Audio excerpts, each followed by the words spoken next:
بسیاری از افراد غیر مسلمان حتی نمیخواهند بدانند شهر سوخته یا همان پومپئی چرا هلاک شد و از بین رفته است. حتی اگر دلیل آن را هم بدانند نشنیده میگیرند. واقعیت از این قرار است که پومپئی شهری است که بسیاری از تاریخ‌شناسان را تحت تأثیر قرار داده.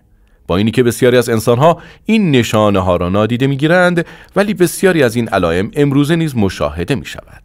پومپئی در ایتالیا کشور سمبل امپراتوری روم میباشد. شهر پومپئی نیز همانند قوم لوط به دلیل انحراف‌های جنسی سرنگون شد. در گذشته بسیاری از جوامع از بین رفتند. در جوامعی که انحرافات به وجود آمده توسط بلایای طبیعی سرنگون شدند. بنا به باورهای بسیاری از انسان‌ها امروزه حرام‌ها و حلال‌ها با هم قاطی شدند. انحرافات جنسی زیاد شده و انسان خودش را بسیار درگیر این دنیا کرده است. در انتهای این دوره قیامت خواهد شد.